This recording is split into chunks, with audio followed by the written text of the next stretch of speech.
Assalamualaikum warahmatullahi wabarakatuh. Insya Allah dalam video ini saya akan bahas tentang bab warisan atau mawaris. Nah, sebenarnya ini videonya panjang.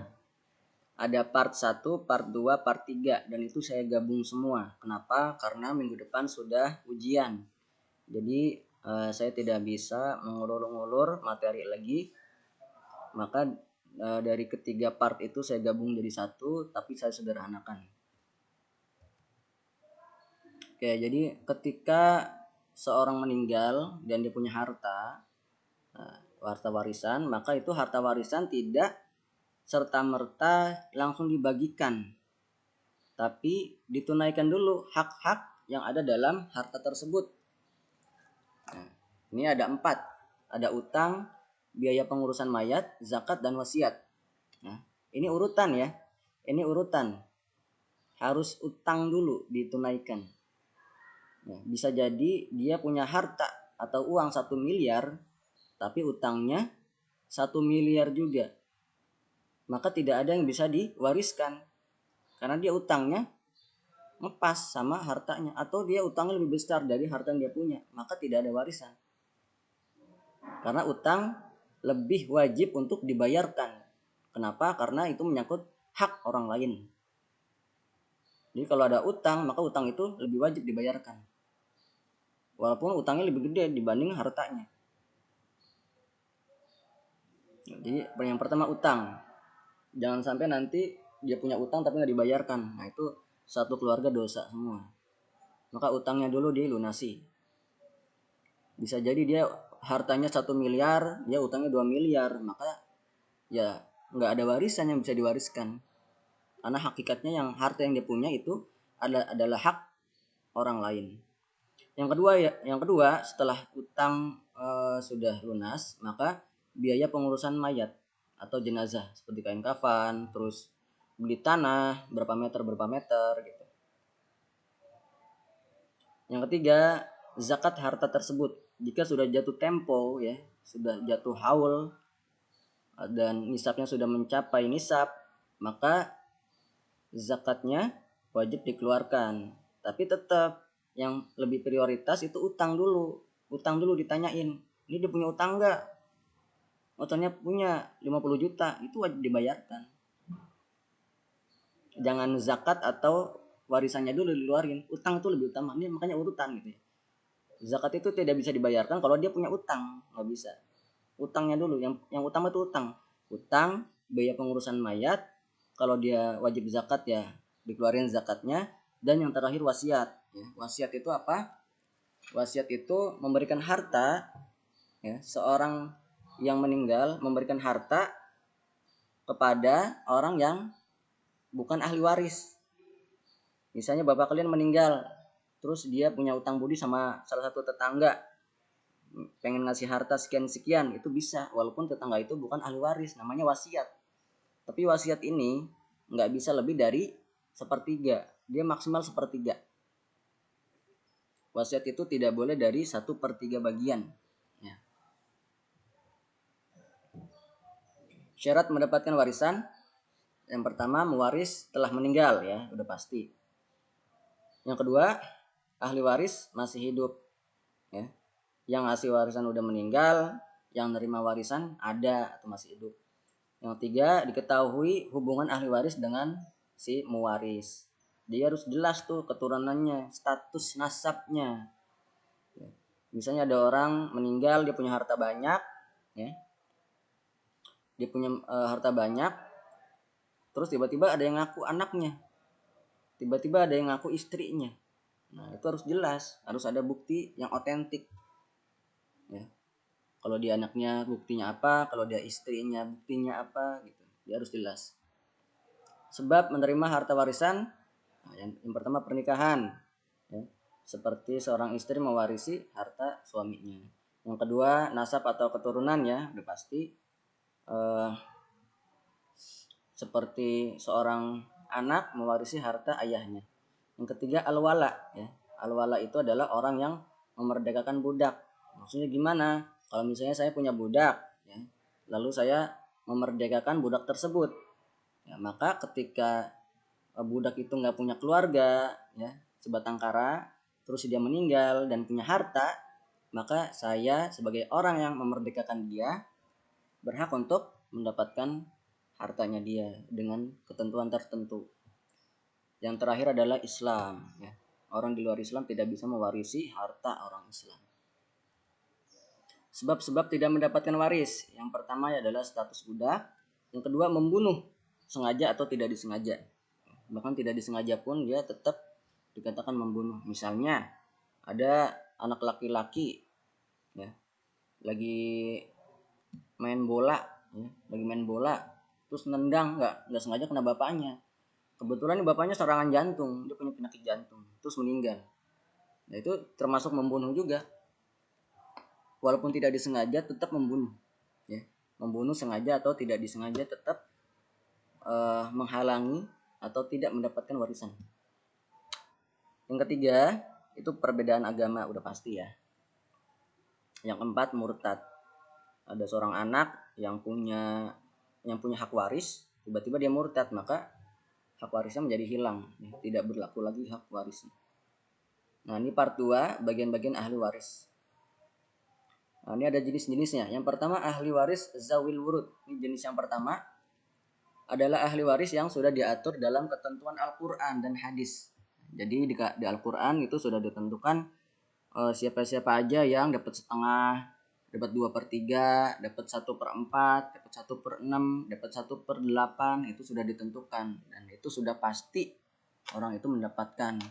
Jadi ada beberapa orang yang sudah ditentukan kepastian bagiannya dalam Al-Quran, dan ada juga yang tidak ditentukan. Nah itu di luar ahli yang tidak ditentukan, itu di luar dari ahli waris zawil wurud. Yang dua asobah, ya. Asobah itu sisa, adalah ahli waris yang mendapatkan sisa. Nanti kita jelaskan. Yang ketiga ahli waris hijab. Hijab itu penghalang. Ahli waris yang menghalangi ahli waris lain untuk mendapatkan warisan dibagi menjadi dua lagi, hijab nukson dan hijab hirman, ya. Hijab nukson itu menghalangi tapi tidak 100%. Misalnya seorang suami, ya, seorang suami itu ketika tidak punya anak, dapat warisannya itu sebesar 1/2, ya, 1/2.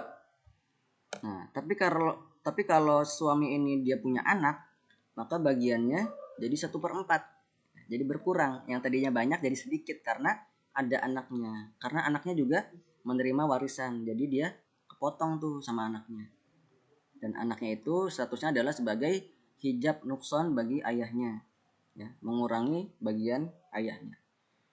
Dan hijab hirman, ya, yang kedua hijab hirman. Hijab hirman itu adalah yang menghalangi 100%. Contoh seperti misalnya kita punya kakek. Nah, kakek itu tidak akan menerima warisan kalau ada bapak kita, ya. Jadi kalau misalnya ibu kita meninggal, ibu kita punya harta sekian, kita dapat, ya, bapak kita dapat, tapi kakek kita nggak dapat. Kenapa? Karena ada bapak kita, gitu. Karena ada bapak, maka dia terhalang. Nah ini ahli waris zawil wurud. Ini ada 7 macam, ada yang dapat setengah, ada yang dapat 1/3, 1/4, 1/6, 1/8. Tapi di sini saya tidak jelaskan panjang lebar karena nanti jadi kepanjangan. Nanti teman-teman lihat aja, sudah saya kirimkan link file PDF. Nanti teman-teman di situ bisa lihat. Nah, bagian setengah itu siapa aja, 1/3 siapa aja, 1/6 siapa aja, 1/8 siapa aja. Dan di situ tulisannya lebih rapi, teman-teman bisa lihat. Ya, ada yang dapat setengah, 1/3, 1/4, ada yang dapat 1/6, dan ada yang dapat 1/8. Nah ini ahli waris asobah. Asobah itu apa sih? Ya tadi sisa. Asobah itu sisa. Yang menerimanya siapa aja? Yang menerima asobah adalah semua garis keturunan laki-laki yang berasal dari garis keturunan ayah, ya. Semua laki-laki yang berasal dari garis keturunan ayah. Tapi nanti juga perempuan bisa dapat asobah dengan ketentuan tertentu. Nah, jadi semua laki-laki yang berasal dari garis keturunan ayah, anak laki-laki ya, anak laki-laki dari anak laki-laki. Itu nomor 2 tuh, bahasanya agak ribet nih. Maksudnya adalah cucu ya, nomor 2 itu. Yang 3 bapak, yang keempat kakek dari pihak bapak, dan seterusnya. Ini panjang. Nanti teman-teman bisa baca sendiri di buku ya. Intinya asobah itu adalah semua laki-laki yang berasal dari keturunan ayah. Contoh soal waris ya. Seorang suami meninggal, ia meninggalkan warisan senilai 150 juta rupiah. Ia juga memiliki utang senilai 5.500.000 rupiah. Biaya perawatan jenazah dan pemakaman sebesar 500.000. Ahli waris yang ditinggalkan yaitu ada istri, anak laki-laki, anak perempuan, dan ayah. Bagaimana pembagian warisannya?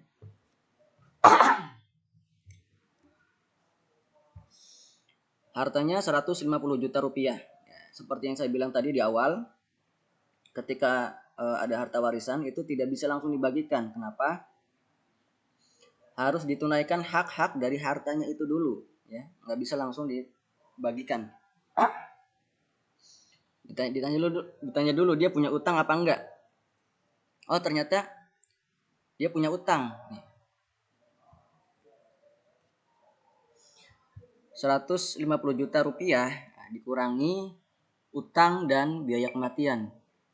Kalau dia ada wasiat, dikurangin lagi sama wasiat. Tapi di sini di soalnya ada utang dan biaya jenazah. Nah, itu yang wajib dibayarkan terlebih dahulu ya, utang tuh ya.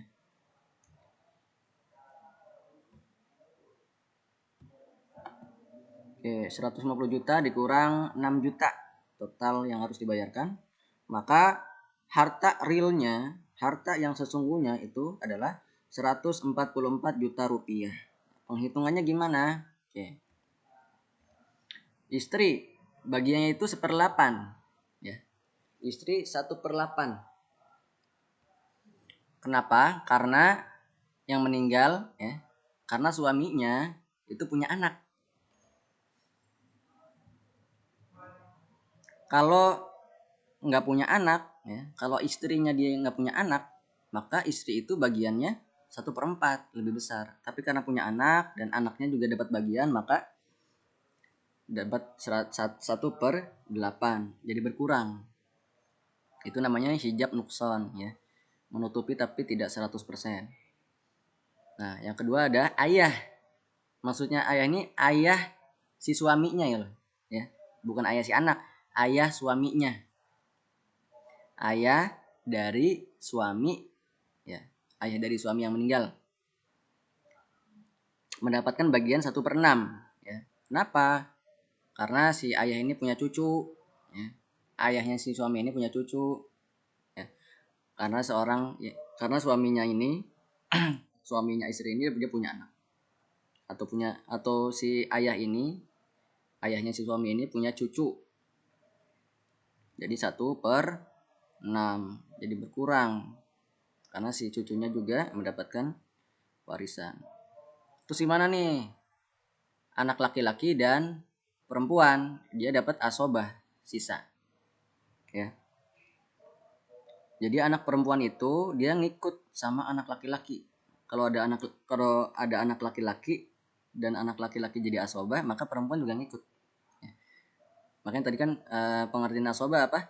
Semua laki-laki yang berasal dari garis keturunan ayah.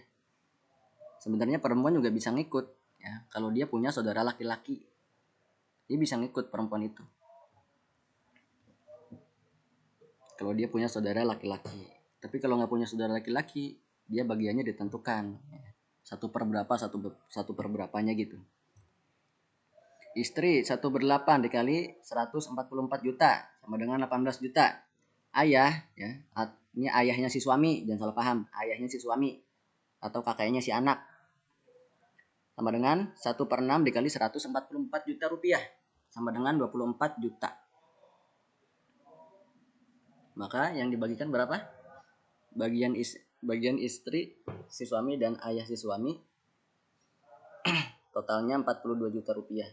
Si istri mendapat 18 juta, si ayahnya suami ini mendapat 24 juta. Nah, tinggal dihitung aja tuh, tinggal asobahnya, tinggal dikurangin. Asobahnya adalah 144 juta rupiah ya, dikurangi tadi 42 juta rupiah.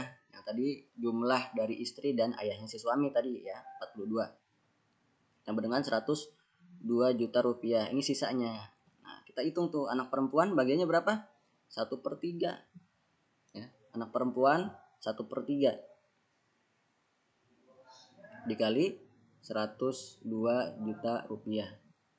Taunya dari mana 1/3, Pak? Ya, nanti dilihat catatannya, di situ ada yang bagian setengah siapa aja, yang 1/3 siapa aja, 1/4 siapa aja. Nanti bisa dilihat. Anak perempuan dapat 34 juta rupiah. Ya. Anak laki-laki bagiannya 2/3. Nah, kenapa 2/3? Anak laki-laki itu bagiannya 2 kali dari perempuan. Kalau perempuannya 1/3, maka anak laki-lakinya 2/3. Ya, jadi anak laki-laki itu bagiannya 2 kali. 2 kali bagian perempuan. Kenapa anak laki-laki lebih banyak? Karena anak laki-laki tanggung jawabnya lebih besar. Kayak misalnya kalau anak laki-lakinya udah punya istri, udah punya anak, dia pasti ngasih uangnya itu buat anaknya juga, buat istrinya juga ya. Nggak cuma buat dirinya sendiri aja. Tapi kalau anak perempuan ya, ketika dia udah menikah jadi istri orang, ya uangnya buat dia semua. Nggak buat suaminya, nggak buat anaknya gitu. Itu hak 100% dia gitu. Tapi kalau anak laki-laki, dia kalau udah jadi suami ya kan dia ngasih juga buat istrinya, ngasih juga buat anaknya dan keperluan yang lain-lain. Nah, jadi tetap adil hitungannya karena tanggung jawabnya yang beda. Nah, yang part 3 cara pembagian warisan dengan cara aul dan rod.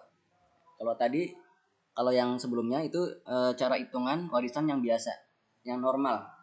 Tapi nanti ada keadaan di mana hitungan-hitungan tersebut itu tidak bisa dipakai. Ya, nanti kita bahas nih di video ini. Nah, rumus aul dan rumus rod. Ya. Aul itu apa sih?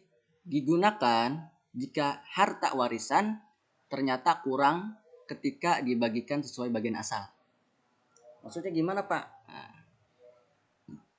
ya, perhatikan lagi. Digunakan jika harta warisan ternyata kurang ketika dibagikan dengan bagian asal. Oke, langsung ke contoh kasus pembagian cara aul ya.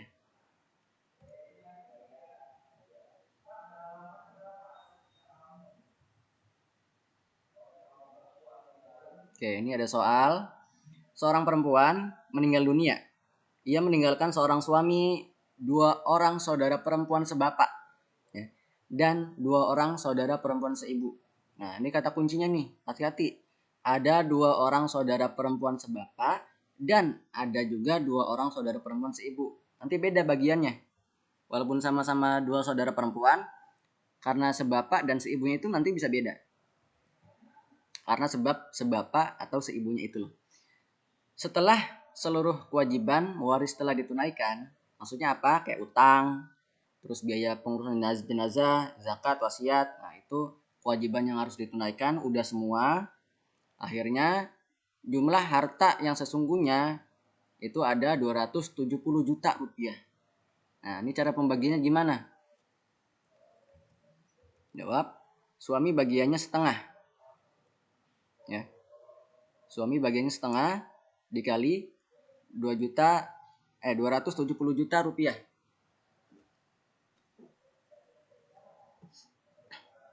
Sama dengan 135 juta rupiah.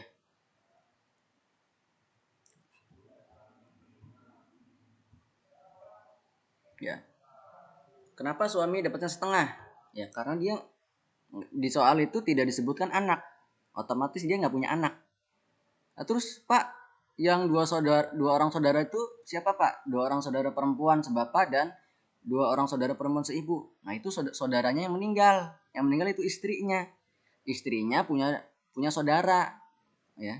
Punya saudara perempuan sebapak dan perempuan seibu.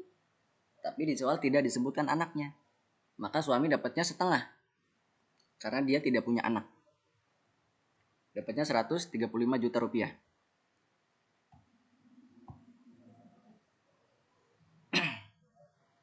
Selanjutnya, 2 saudara perempuan sebapak.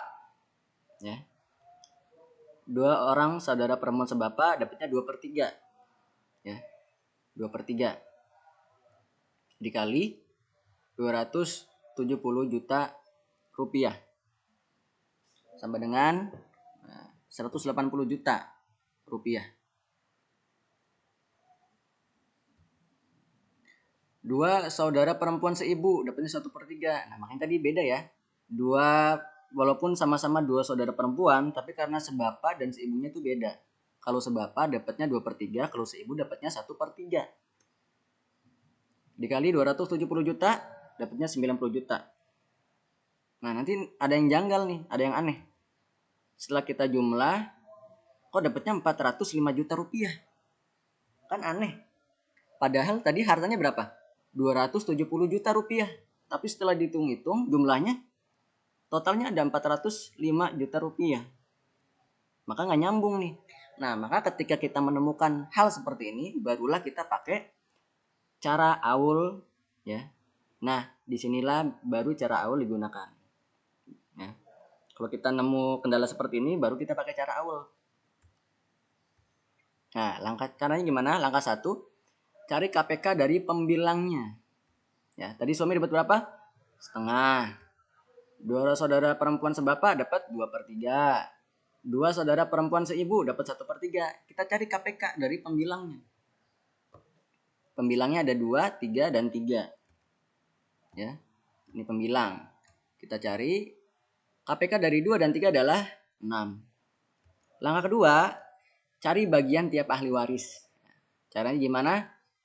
Tadi suami bagiannya setengah kali 6. 6 itu KPK ya. Sama dengan 3 bagian. 2/3. Ini punya siapa? Ini punya 2 saudara perempuan sebapak. 2/3 dikali 6 sama dengan 4 bagian. 2 orang saudara perempuan seibu, 1/3 dikali 6 sama dengan 2 bagian. Nah, kita jumlah nih. Totalnya ada 9 bagian. Tinggal kita uraikan. Ya. Si suami 3/9 ya. 3 bagian per 9 bagian dikali 270 juta sama dengan 90 juta. Yang 2 saudara perempuan sebapak ya. 4 bagian per 9 bagian dikali 270 juta rupiah sama dengan 120 juta. Terus 2 saudara perempuan seibu bagiannya kan 2 bagian per 9 bagian dikali 270 juta sama dengan 60 juta. Coba kita cek. Kita jumlah. Oh, pas. Pas dengan harta awal, sesuai dengan harta awal 270 juta. Maka bagian yang sesungguhnya adalah ini, ya. Suami dapat 90 juta, 2 saudara perempuan sebapak dapat 120 juta dan 2 saudara perempuan seibu dapat 60 juta. Oke. Contoh kasus pembagian cara ROT. ROT itu apa sih? Ya. Kita balik lagi nih. ROT adalah dilakukan, ya, cara yang dilakukan ketika pembagian harta warisan masih meninggalkan sisa namun tidak ada penerima asobah untuk menerima sisanya. Misalnya harta udah dibagiin semua, ya. Udah bagian semua, semuanya udah dapet sesuai dengan bagiannya masing-masing. Ada yang setengah, ada yang 1/4, ada yang 1/6, ada yang 1/8, bla bla bla bla. Ternyata ketika dibagikan ada sisa. Nah, sisa itu kan untuk ahli waris asobah. Tapi ternyata nggak ada ahli waris asobah. Nah, jadi uangnya gimana nih? Nah, itu yang nanti yang kita akan bahas di situ. Ada sisa, cuma ada yang nerimanya gitu. Contoh, ya. Seorang suami meninggal dunia. Ia meninggalkan seorang istri, seorang ibu, dan seorang saudara laki-laki seibu. seorang saudara laki-laki seibu. Saudaranya si suami maksudnya. Setelah seluruh kewajiban mewaris terpenuhi seperti utang, zakat, wasiat dan lain-lain sudah dibayarkan, maka sisa harta yang akan dibagikan kepada ahli waris adalah 48 juta rupiah. Ini dia harta sesungguhnya ada 48 juta rupiah ya. Nah, kita bahas nih. Istri dapat berapa? Dapat 1/4 ya. Kenapa? Karena dia tidak punya anak. Kalau istri punya anak, maka bagiannya 1/8 ya. Karena di soal tidak disebutkan anak, maka 1/4. 1/4 dikali 48 juta sama dengan 12 juta rupiah. Ibu bagiannya berapa? 1/3 dikali 48 juta rupiah. Ini maksudnya ibu tuh ibunya yang meninggal ya, ibunya si suami. Sama dengan 16 juta rupiah. Saudara laki-laki seibu ya, 1/6 dikali 48 juta rupiah sama dengan 8 juta. Nanti kalau untuk bagian-bagiannya 1/4 kah, 1/3, 1/6 nanti lihat aja di catatan yang saya kirim ya. Di situ ada di PDF itu. Kita total 36 juta rupiah. Ya. Totalnya 36 juta rupiah yang akan dibagikan kepada istri, ibu dan saudara laki-laki. Totalnya 36 juta. Istri dapat 12, ibu dapat 16, saudara laki-laki dapat 8 juta. Totalnya 36 juta. Nah, tinggal dikurangin tuh. Sisa sama dengan 48 juta dikurang 36 sama dengan 12 juta. Nah, cuma ya, pertanyaannya adalah ini 12 juta mau dikasih ke siapa? Karena di sini tidak ada ahli waris asobah atau tidak ada orang yang berhak menerima sisa. Buat siapa dong? Nah, disinilah cara rot baru digunakan. Nah, langkah 1, cari KPK dari pembilangnya. Nah, dalam kurung hanya ahli waris yang punya hubungan darah, bukan dari hubungan pernikahan. Kita cek. Di sini ada istri setengah, ada ibu 1/3, ada saudara laki-laki seibu 1/6. Nah, kita cek. Di sini yang hubungan darah yang mana aja? Kalau istri hubungan darah bukan? Bukan. Karena dia hubungan pernikahan. Nah, kalau ibu iya dan saudara laki-laki seibu iya. Maka yang kita hitung ibu dan saudara laki-laki seibunya aja yang berhak mendapatkan sisa. Cara ngitungnya gimana? Cari KPK pembilangnya. Nah, ada 3 dan ada 6. Maka KPK-nya adalah 6. Langkah kedua, cari bagian tiap ahli waris yang berhak menerima sisa. Sama kayak tadi caranya. Ibu 1/3 dikali KPK 6 ya. Sama dengan 2 bagian. Saudara laki-laki seibu 1/6 dikali 6 ya, sama dengan 1 bagian. Nah, kita jumlah. Ada 3 bagian. Kita uraikan ya. 2 bagian per 3 bagian dikali 12 juta sama dengan 8 juta tambahan untuk ibu. 1 bagian per 3 bagian dikali 12 juta sama dengan 4 juta tambahan untuk saudara laki-laki seibu.